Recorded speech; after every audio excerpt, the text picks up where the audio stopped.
حولی پدر بوی مادر می کند، یاد خواهر هم برادر می کند. دختری همسایه و کاکل دراز، کوزه بر دست عشوه ها می گردد به ناز.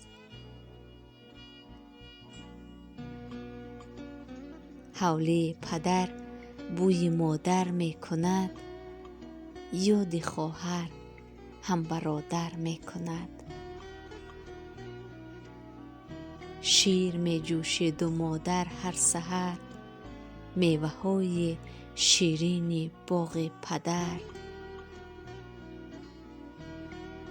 لذتش از دهان من نرفت، لیک دوستان کودکی من برفت.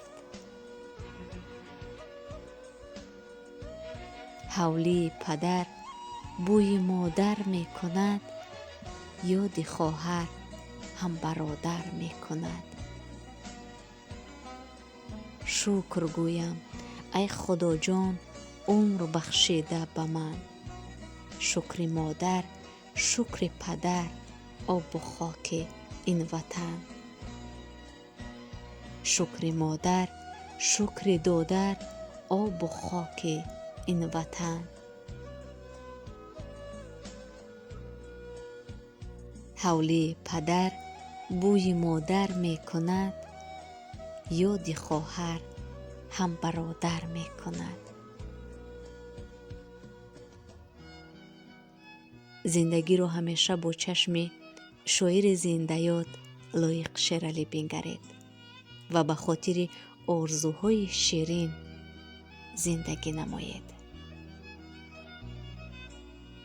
من زنده‌ام به خاطر دیدار آرزو، من زنده‌ام به خاطر یار خیالیم، من زنده‌ام به خاطر آن عشق سرمده که آرد پیام دلفریب از بی‌زوالیم.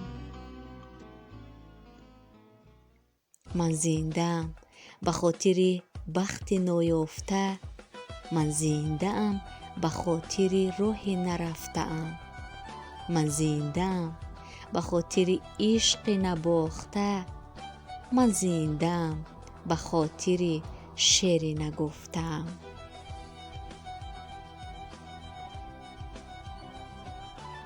من زنده‌ام به خاطر آن روزهای بد، تا زنده‌ام به دهر کشاندم به سوی خویش.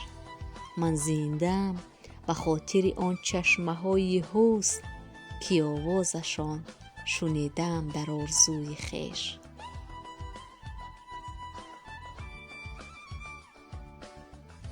من زنده‌ام به خاطر ناجسته های دل، من زنده‌ام به خاطر نشنیده های خویش.